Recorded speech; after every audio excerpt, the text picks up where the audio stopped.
Okay, so am I audible? Hello? Hello? Yes, am I audible, sir? No, no, sir. Am I audible? Can you hear me? No, no, no, sir. No, sir. No, horrible, sir. Not, I am not audible. No, horrible. Continue, sir. Okay, okay, thank you. So, Welcome. is my screen visible? Yeah, Is screen is visible. okay, okay, thank you. So, today is our ninth week, right? So, Yeah, sir. what we will do today that we will be like some wrap up type of session because in today's class Yeah. I will just discuss what we have already discussed, and I have chosen today to discuss about limit continuity of several variables and also improper integral of several variables. And I have some I made some tutorial for you, and I will discuss those tutorials, and most of the questions I have already discussed, so that you can actually have a try and give a try, and you can easily solve the questions.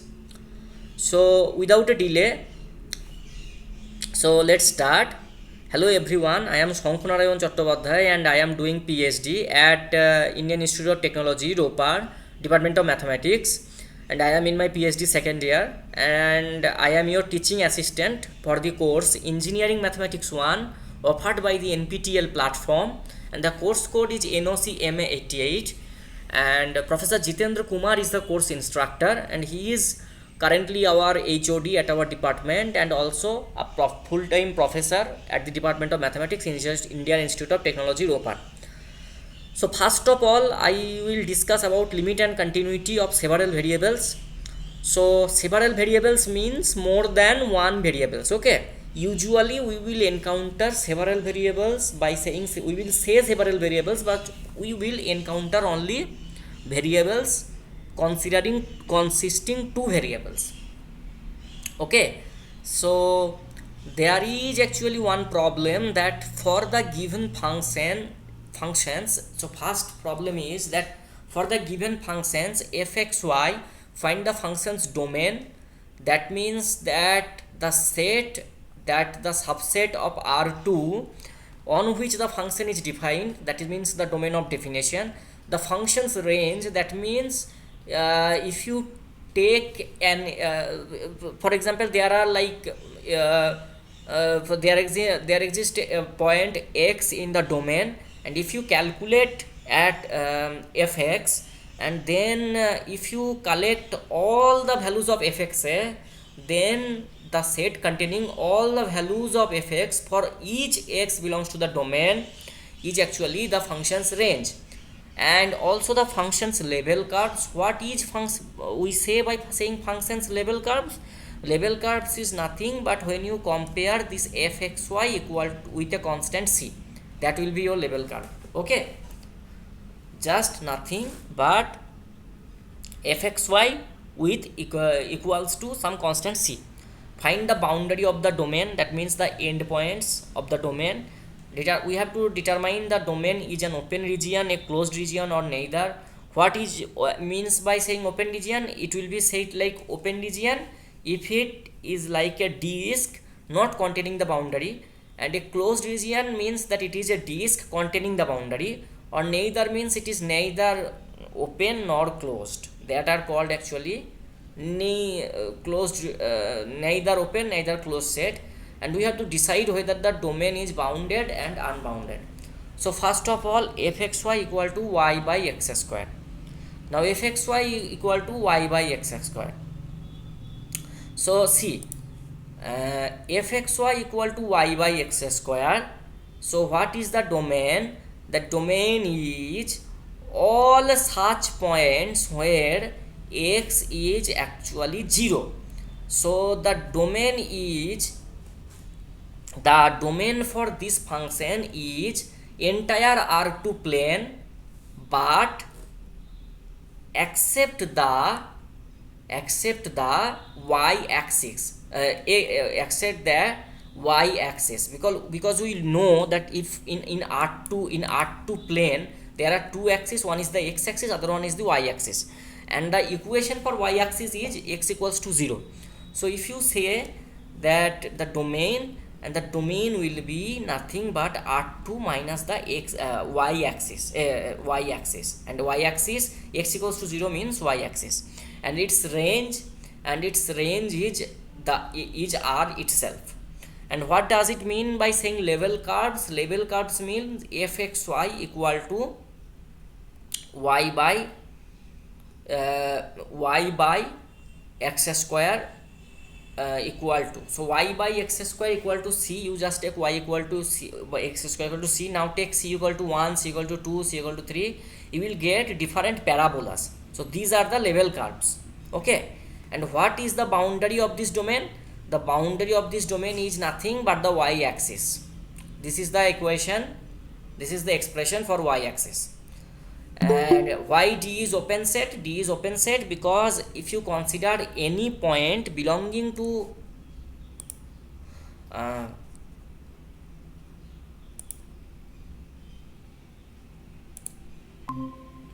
okay, so why D is open set? Now if you consider any point belonging to this set, then you always have one neighborhood of that point that is entirely contained on this domain. So that's why it is an open set. And D is unbounded because the domain set is nothing but R2 minus y axis, and which is actually an unbounded set. Now next question is fxy equal to 9 minus x square minus y square. So what we have to find out?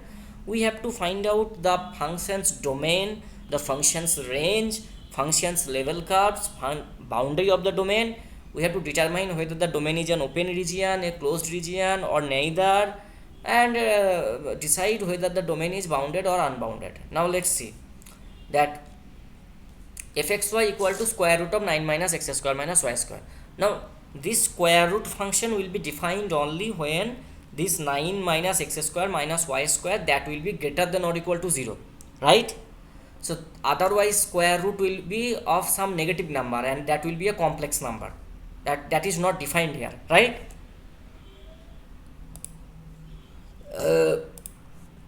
Excuse me, if you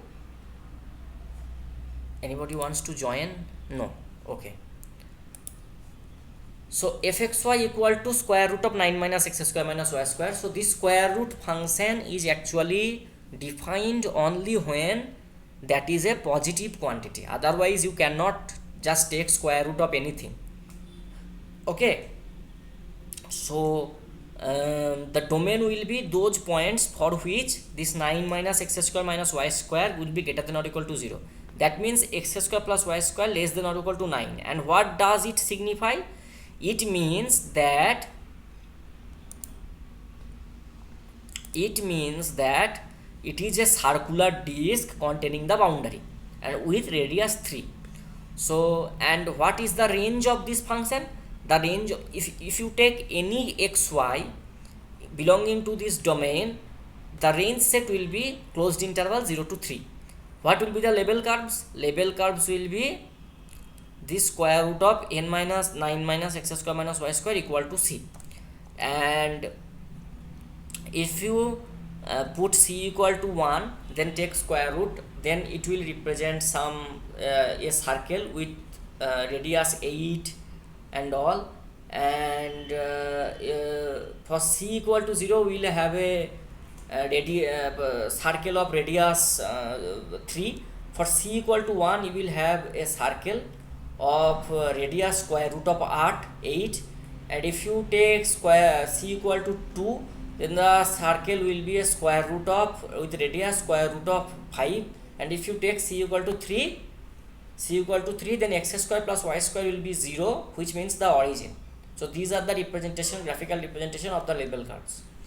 And what is the boundary? The boundary will be this, the domain is x square plus y square less than or equal to 9, so the boundary will be nothing but x square plus y square equal to 9. Okay, so Is D bounded? Yes, D is bounded because clearly it is a bounded domain, and it is bounded, and it is actually a circular disk with radius 3. That's why the domain is bounded. Similarly, question number 3. Question number 3 is fxy equal to sine inverse y minus x. Now, can anybody please tell me that what for any x belongs to R, sin x belongs to, for any x belongs to R, sin x belongs to,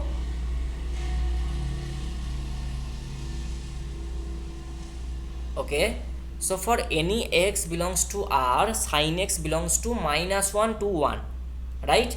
So the inverse function is only defined when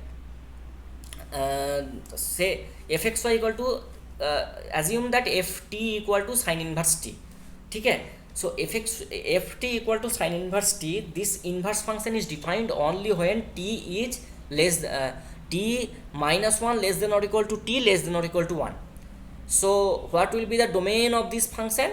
We will have -1 less than or equal to y minus x less than or equal to 1, right? So that's the thing we will utilize, that -1 less than or equal to y minus x less than or equal to 1. Now just take x here, so you will be x minus 1 less than or equal to y less than or equal to x plus 1. This is our domain. So domain is actually modulus of y minus x less than or equal to 1. And what will be the range?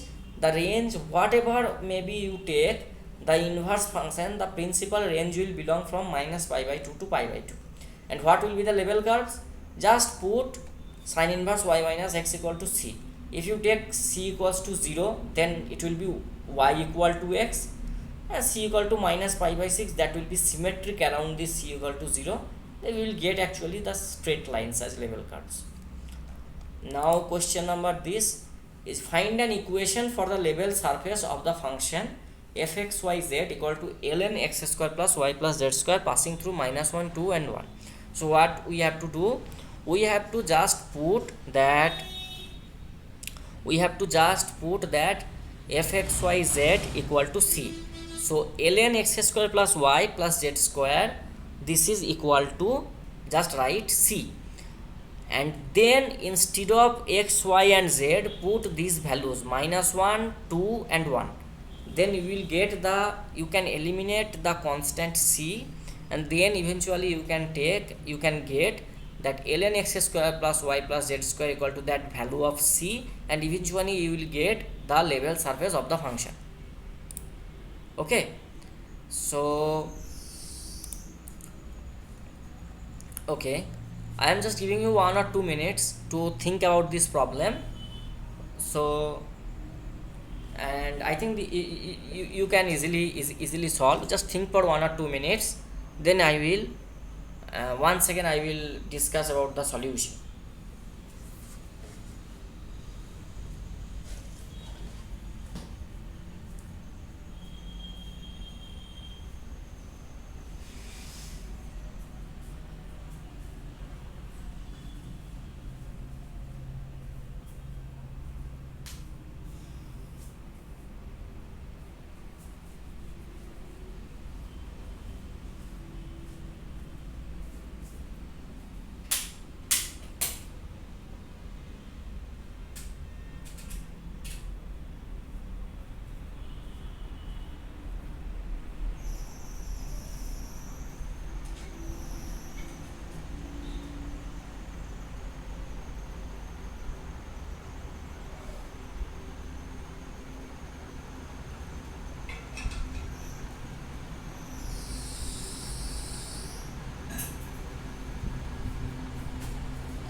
Okay, now let's move for the solution. Okay, so let the equation be fxyz equal to c. So ln x square plus y plus z square equal to c. This passes through -1, 2 and 1. Just put, instead of x put -1, instead of y put 2, and instead of z put 1. So you will get -1 whole square equal to 1 plus 2 plus z square equal to once again 1 So it is nothing but ln 4.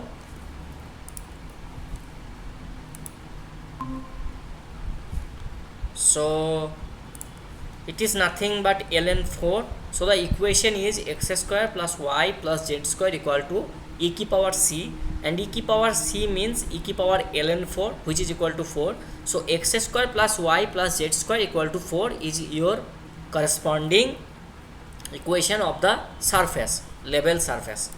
Now I have given a plenty of problems. These problems I have already discussed in our second class, in our, I think in our second class. You can watch my YouTube videos, and you can give a try. But for the sake of convenience, I am once again discussing these problems I have already discussed. I have the solutions also. So these are, for these problems you have to show that these functions have no limit. For this you have to choose a path. For this problem you have to show the, take the path as y equal to mx. If you take the path y equal to mx, you will have 2m by 1 plus m square. So the limit will depending upon m.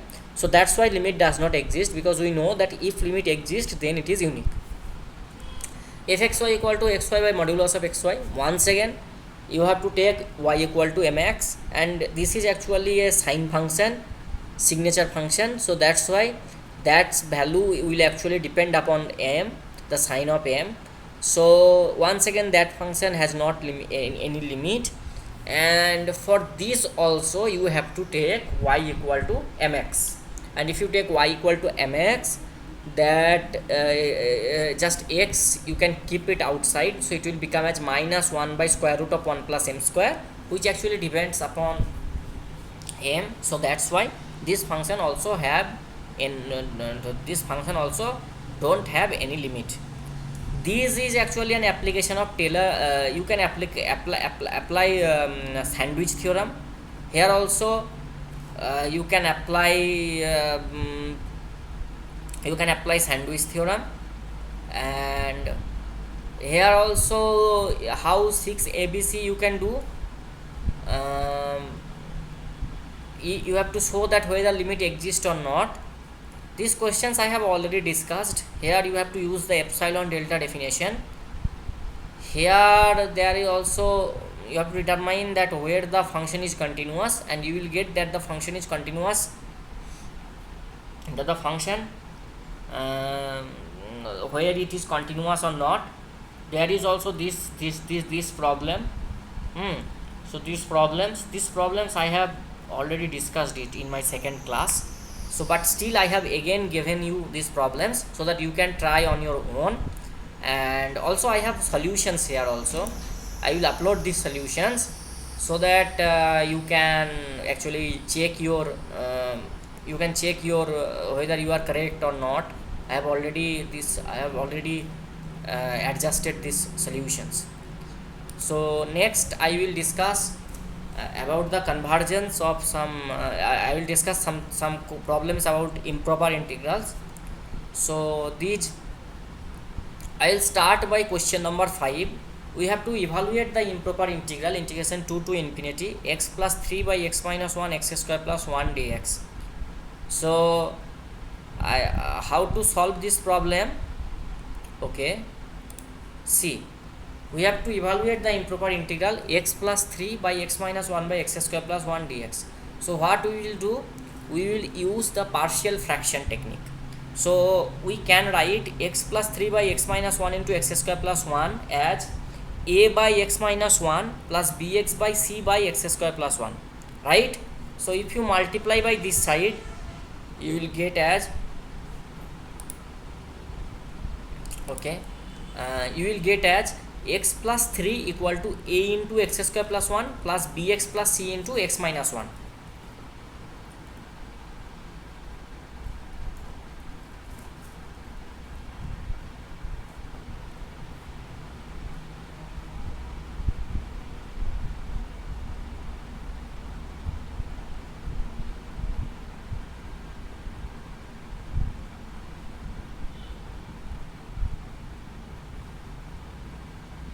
So if you just take how is it clear that how you are writing this using partial fraction, that x plus 3 by x minus 1 into x square plus 1, we are writing it as a by x square plus 1 plus bx by c by x square plus 1, a by x minus 1 plus bx plus c by x square plus 1.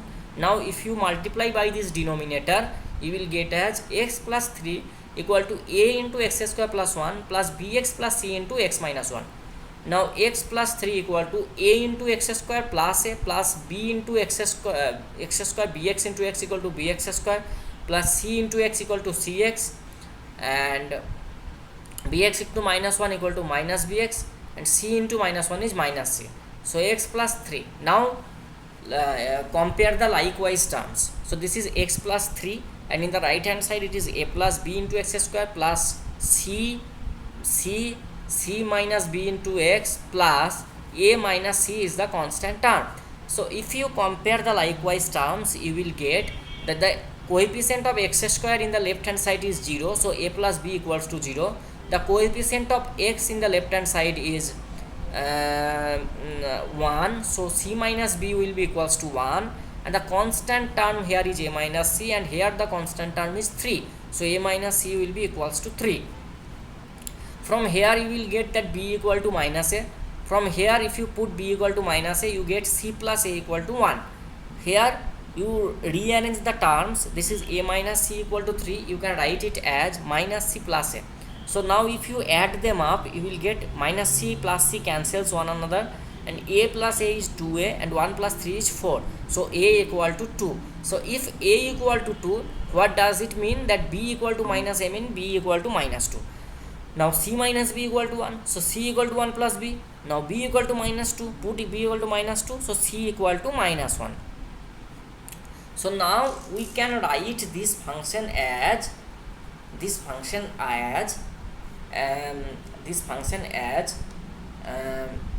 a by x minus 1 minus bx plus c by x square plus 1. Now b is equal to minus 2 and c equal to minus 1, we have broken it up.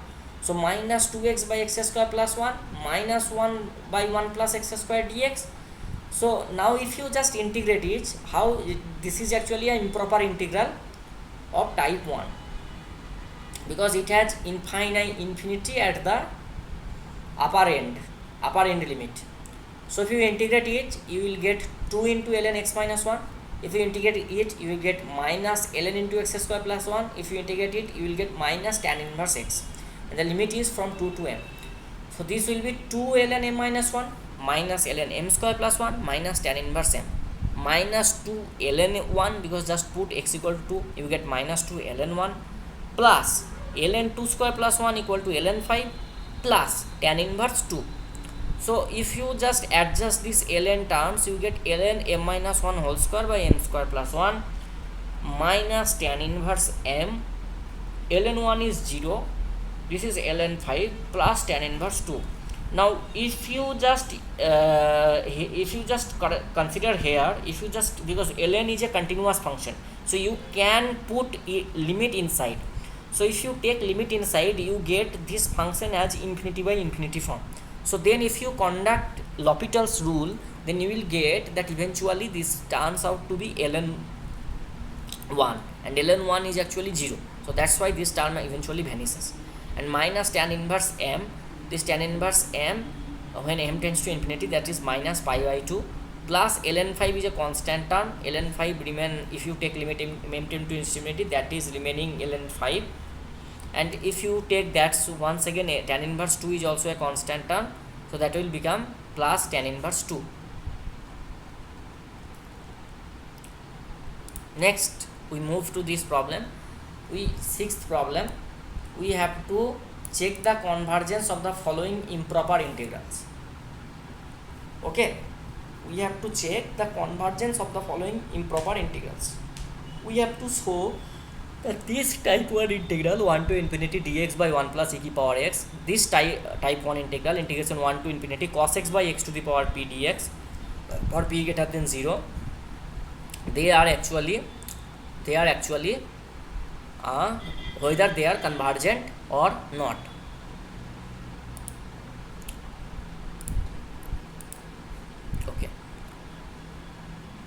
see, so see, 1 plus x is greater than e ki power x. Now what does it mean? 1 by 1 plus e ki power x is less than 1 by a ki power x. Now if you just integrate this, what you will get? If you integrate 1 to infinity e ki power x dx, you will get the answer to be e ki power minus 1. If you integrate this term from 1 to infinity, it will be e to the power minus x dx from 1 to infinity. So that impression will give you minus e ki power minus x, and if you take the limit from 1 to infinity, you will get the answer to be 1 by e. And 1 by e, that means that this integration is actually a convergent integration, 1 to infinity dx by e ki power x. So just using comparison test, we can tell that this function is actually convergent, dx by 1 plus a ki power x. Now 6b, how we will solve? See, it is 6b, the problem is integration 1 to infinity cos x by x ki power p for p greater than 0. We have to use integration by parts. If you use integration by parts, so first it will be integrate cos x.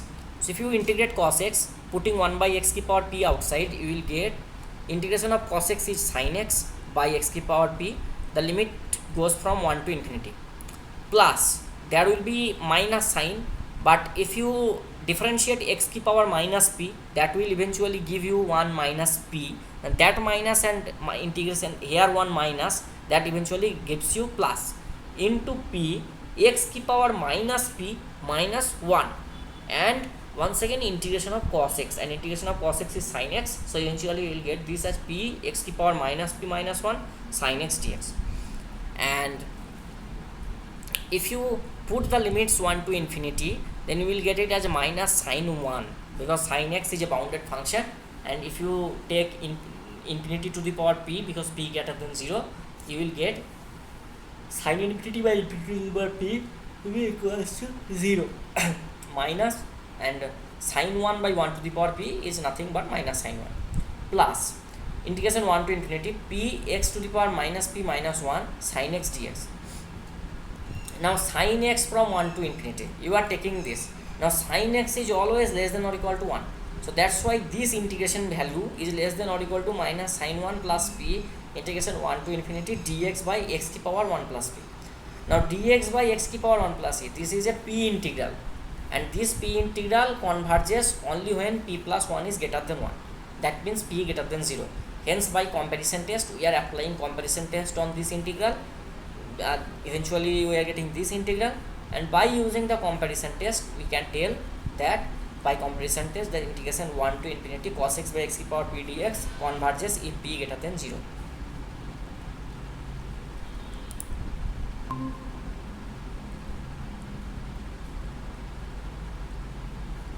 Okay.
Okay,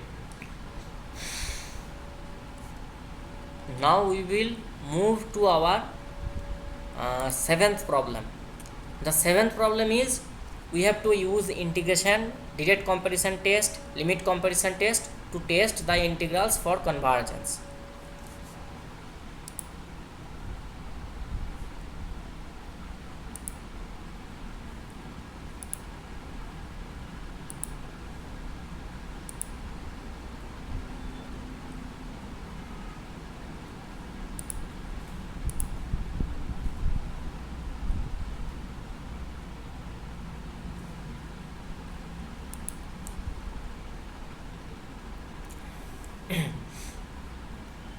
So now we have to use integration test, direct comparison test, or limit comparison test to test the integrals for convergence. First problem is integration 0 to pi dt by integration 0 to pi dt by square root of t plus sin t. Okay, so we will how to prove this problem. See,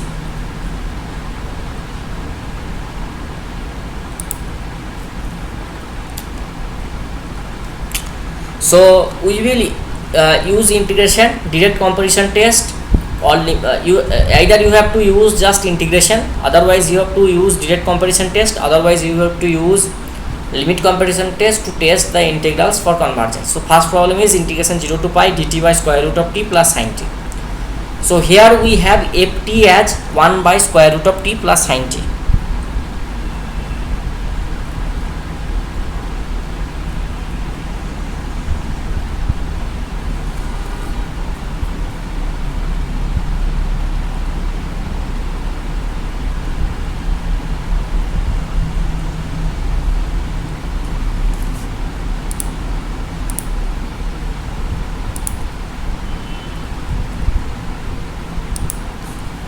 Okay,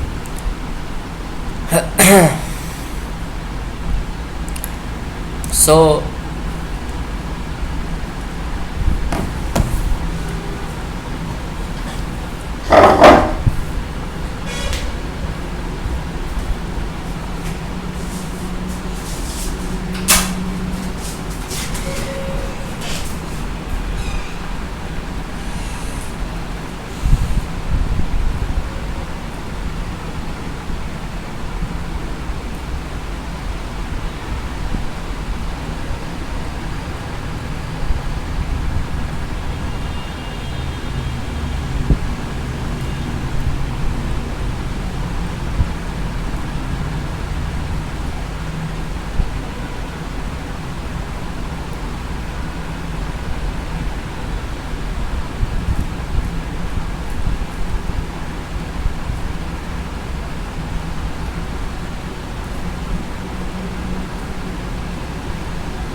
So here we have ft equal to 1 by square root of t plus sin t. So we take gt equal to 1 by square root of t. Now limit t tends to 0, ft by gt equal to limit t tends to 0 square root ft by gt, it will eventually give you square root of t by square root of t plus sin t. So limit t tends to 0,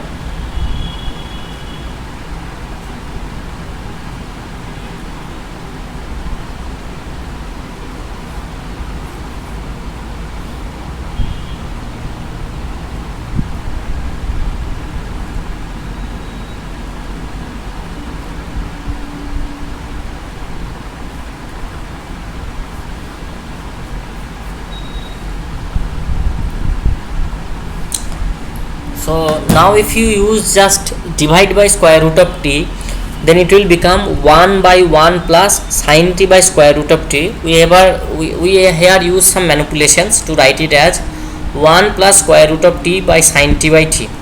Now this is actually this sin t by t tends to 0 will be 1, and square root of t, that will be 0. So 1 by 1 will be 1. Now limit b tends to 0, b to pi, that is dt by square root of t, that is actually 2 root t. From b to pi, it will eventually give you 2 root pi, and hence by limit comparison test, this 0 to pi ft dt converges as integration 0 to pi gt dt converges. Now integration 0 to ln to x to the power minus 2 e to the power minus 1 by x dx. See, here we have fx equal to x to the power minus 2 e to the power minus 1 by x. We will take gx as equal to 1. Now limit x tends to 0, 1 by x square e to the power 1 by x. That means limit x tends to 0, fx by gx. and now you put 1 by x equal to y. Now x tends to 0 means y tends to infinity, that is y square by e ki power y. So that is infinity by infinity form. You use L'Hopital's rule, take derivative of the numerator, so it will be 2y, take derivative of the denominator, it will be e ki power y. So if you just do this thing, you will get 2y by e ki power y. So 2y by e ki power y means once again you are getting, if you take y tends to infinity, you will get infinity by infinity. So once again use L'Hopital's rule, and once again if you use L'Hopital rule, you will get it as 2y. So it will be derivative will be 2, and e ki power y, the derivative will be e ki power y only. So if you take y tends to infinity, that expression will be 0. So limit 0 to ln 2 gx dx, this will be ln 2 because gx is actually 1. So integration 0 to ln 2 dx is ln 2, which is converges. That's why integration 0 to ln 2 fx dx converges by limit comparison test. Now we have to check for the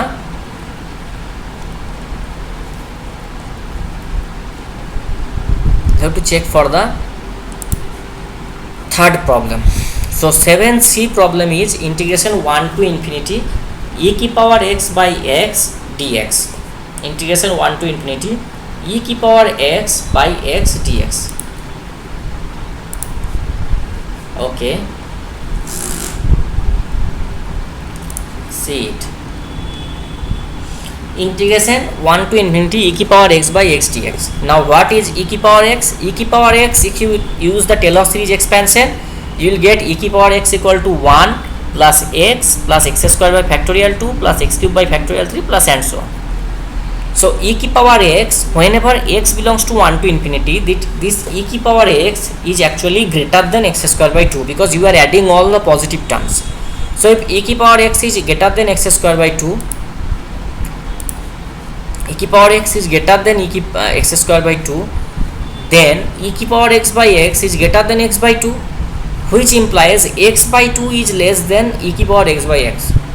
Now what does it mean? Integration 1 to infinity x dx by 2, that is actually x square by 4, and x square by 4 from 1 to infinity, if you limit take infinity square by 4 minus 1 by 4, which is actually infinity. So that is actually this 1 to infinity x dx by 2, that is actually a divergent integral. So from direct comparison test, the integral fails to converge. That's our answer. Next let's move to question number 8.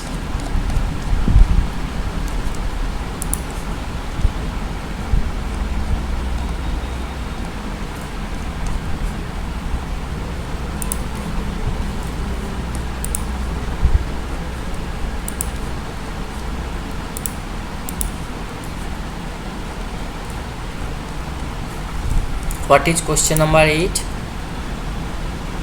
Okay, we have to show that integration 0 to 1 x ki power m minus 1 1 minus x ki power n minus 1 dx is convergent if and only if m and n are both positive. That means that this is actually this improper integral x ki power m minus 1 1 minus x ki power n minus 1, that is convergent if and only if m and n are both positive. Now if m and n are both greater than 1, then it is a proper integral, so then it is convergent, anywhere convergent. Now the problem arises when m and n are less than 1. So if m is less than 1, then x equals to 0 is the only singular point, and if n is less than 1, then x equals to 1 is the only singular point. So we will individually prove for x equals to 0 and for x equals to 1. That means for x m less than 1 and for n less than 1. Okay.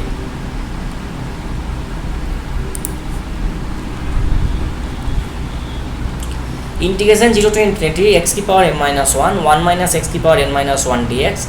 Here if m minus 1 is greater than or equal to 0 and n minus 1 is greater than or equal to 0, then integration 0 to 1 fx dx is proper integral, where fx equal to x to the power minus 1 1 ki power minus 1 minus x to the power n minus 1.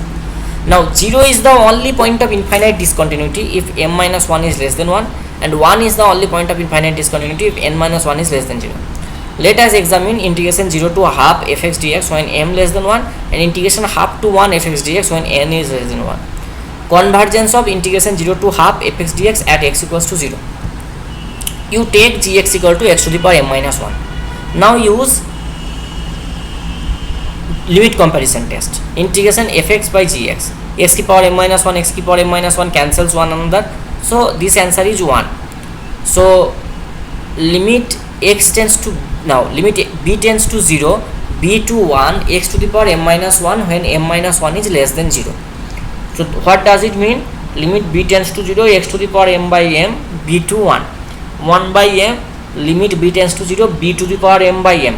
Now this b to the power m by m, this tends to 0 only when m is greater than 0.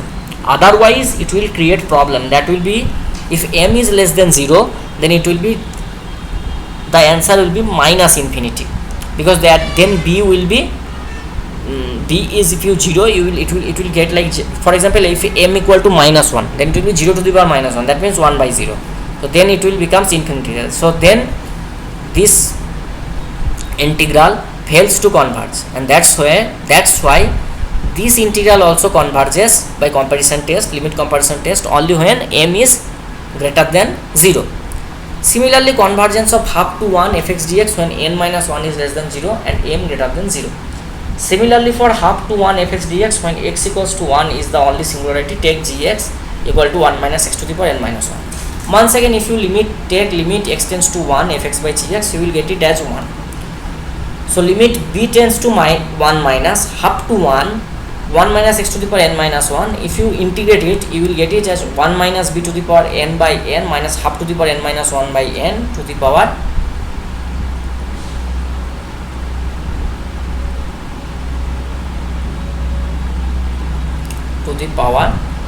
so sorry, pardon me, here there is one typo. I think that will be not n minus 1, that will be n only. Okay, that will be n. So this integration also converges to 0 only when n is greater than 0. Otherwise you will get some 1 by 0 type of form.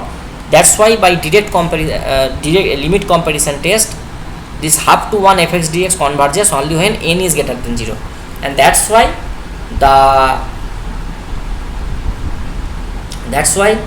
this expression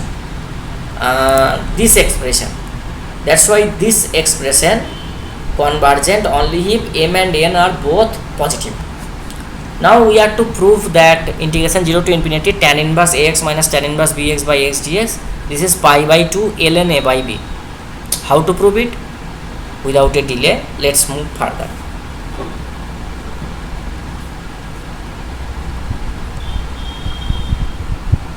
I am giving you 2 to 3 minutes to think about it. Just giving 2 or 3 minutes to think about it, then I will give the solution.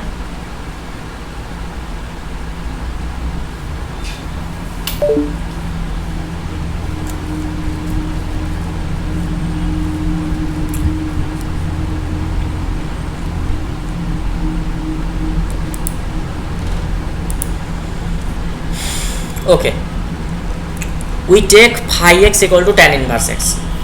So phi is a continuous function, limit x tends to 0 plus is 0 and limit x tends to infinity is phi x equal to pi by 2. Therefore integration 0 to infinity phi of ax minus phi of bx by x dx, that is actually a formula which we are using. So the answer is 0 minus pi by 2, this limit minus pi by 2 into ln b by a. Now this tan inverse phi x we have taken as tan inverse x, so this answer will be pi by 2 ln a by b. That is from, we are getting from direct formula.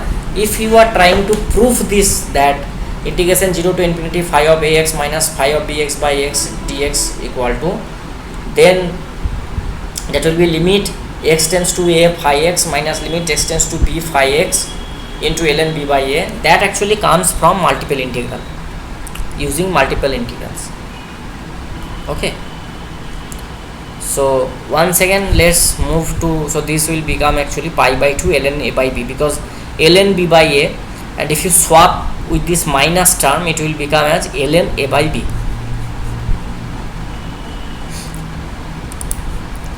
Now we go to 10. Now once again 10 is also similar to 9. Here we will take phi x as sin x by x.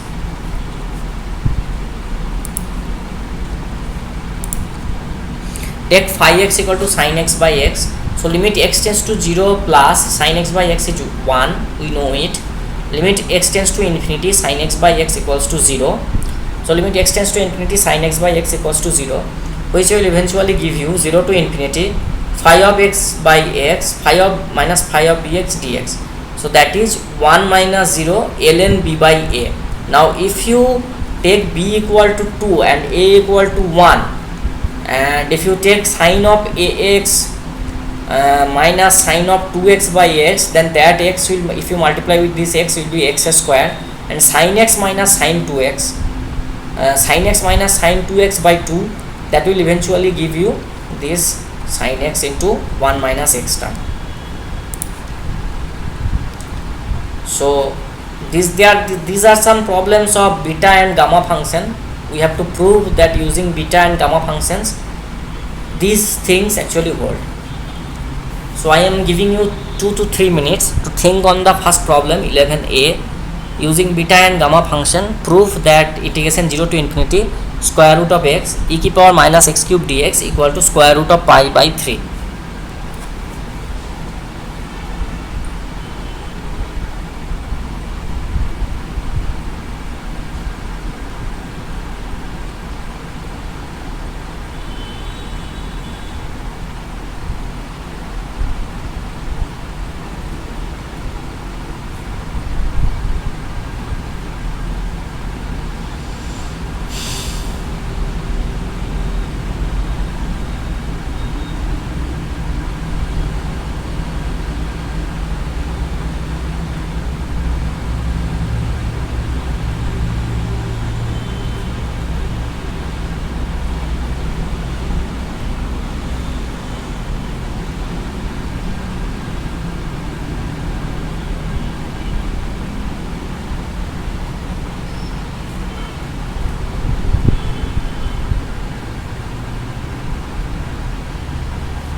So using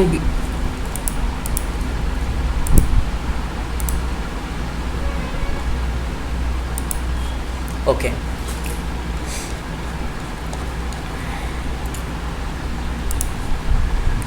using beta and gamma functions, we have to determine this following.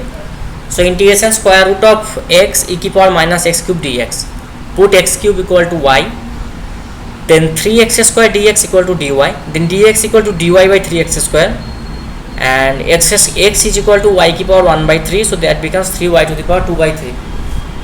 Square root of x means y की power 1 by 6, and x cube means e की power minus y, dy by 3y to the power 2 by 3.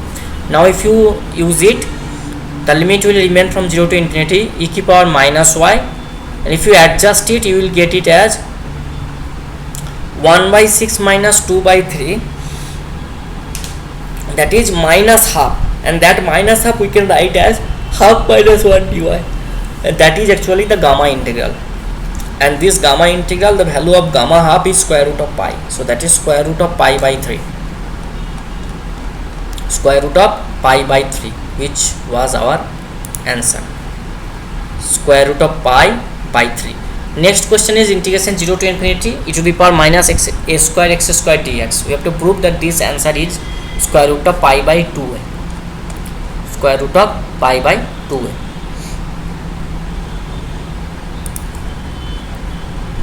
See, put a square x square equal to y, that means x equal to square root of y by a, so 2a square x dx equal to dy, x is equal to square root of y by a, you adjust it here, so it is twice a into square root of a dx, that is actually dy. Now dy equal to dx equal to dy by twice a square root of y. Now dx equal to dy by twice a square root of y, e की power minus y is here, so you can write it as 1 by 2a can be taken outside the integral sign, so that is becoming e की power minus y की power half minus 1, because this is y की power half, so that is actually gamma half, and gamma half equal to square root of pi. That is just some standard result. Next problem number 3. Problem number 3 is integration 0 to 1 x की power n by square root of 1 minus x square dx is actually square root of pi by 2 gamma n plus 1 by 2 upon gamma n plus 2 by 2. How to prove it? Okay, without a delay, let's see. Put x equal to sin theta. If you take x equal to sin theta, that means dx equal to cos theta d theta. Now x to the and the limit will be x, the integration is taken over x, so the limit is from 0 to 1.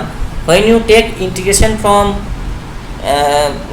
with respect to theta, then the limit will be from 0 to pi by 2, so that x will be sin to the power n theta d theta, that is cos theta d theta, and square root of 1 minus sin square theta is cos theta, that is standard inequality in trigonometry, that sin square theta plus cos square theta equal to 1. Now that is you can write as sin theta to the power n plus 1 minus 1, cos theta to the power 0, that is 1 minus 1, half of that is nothing but there is one expression, that integration 0 to pi by 2 sin to the power n theta, sin theta to the power n m into cos theta to the power sin theta to the power m minus 1 into cos theta to the power n minus 1 is actually half of beta m by 2 into n by 2. So this is beta, and there is we are using the inequality equality, that beta pq equal to gamma p into gamma q by gamma p plus q. Now that is means beta of n plus 1 by 2 1 by 2, that is gamma of n plus 1 by 2 into gamma of half divided by gamma n plus 2 by 2. So that is square root of pi by 2, gamma half means square root of pi, that is gamma into n plus 1 by 2 divided by gamma n plus 2 by 2. Now 11d.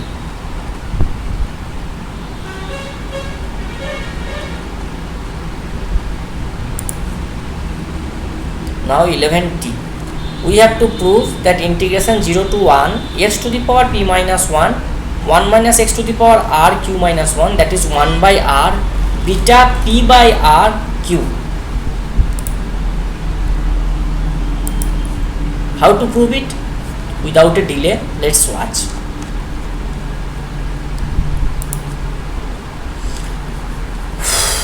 We put x to the power r equal to y. Now x to the power r equal to y, what does it mean? X to the power r equal to y, that means r into x to the power r minus 1 dx equal to dy.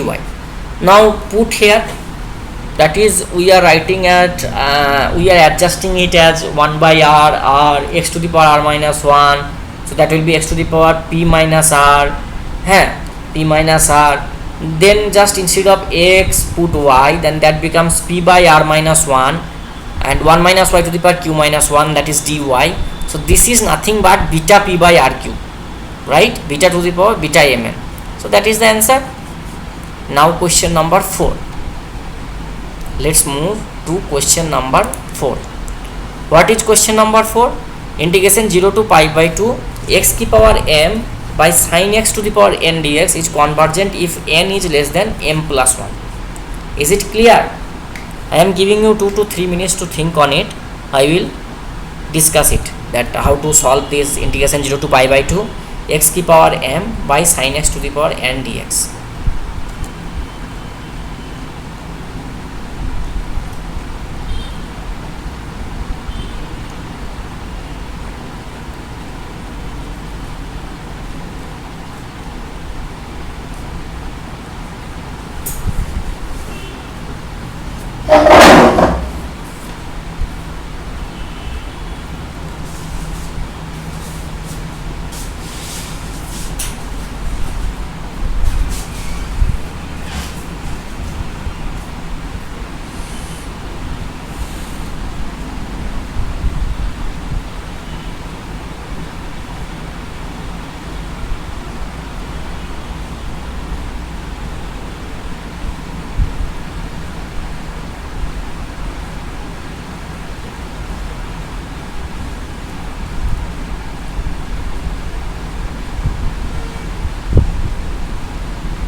Okay, so we will prove question number 4.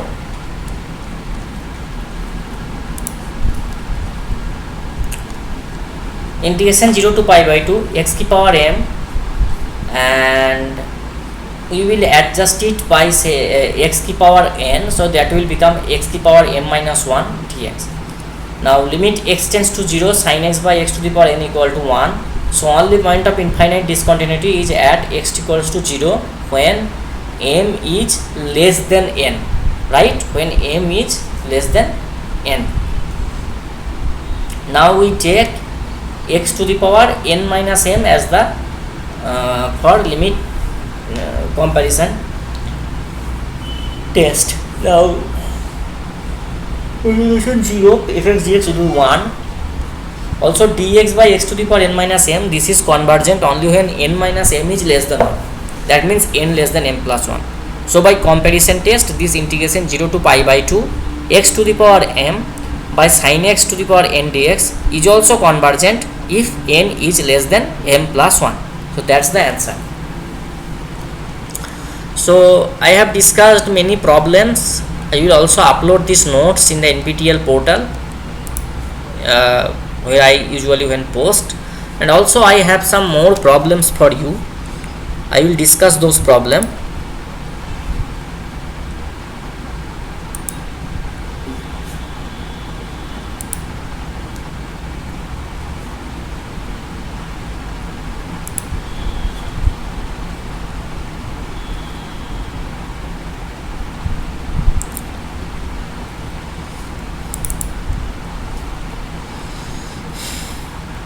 Okay, so these are some problems which are for you. I will upload the solutions. These are some improper integrals problems. There are these problems are from type 1 improper integral. There are some problems from type 2 improper integral. There are some general problems, this type of general problems, that integration 0 to pi by 2 ln sin x dx or integration 0 to pi by 2 ln cos x dx, that answer will be pi by 2 into ln half. This type of questions. Integration 0 to infinity ln x plus 1 by x dx by 1 plus x square. These problems I will actually upload I will upload this the solutions of these problems in the NPTEL platform itself. There are also this type of comparison integral 1, comparison integral 2, that is actually mu test. We call it mu test. Okay. Also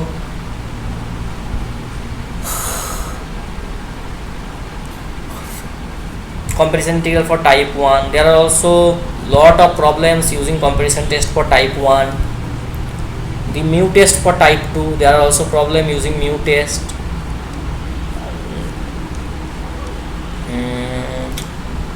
There are also some general problems for tests for convergence, these problems. There are also some more problems on improper integral. There are some problems on Dirichlet test. Okay, there are some this type of problems on Dirichlet test. Okay, so I have also some solved problems for improper integral. We have to check that the convergence of the improper integral integration 0 to 3 dx by x minus 1.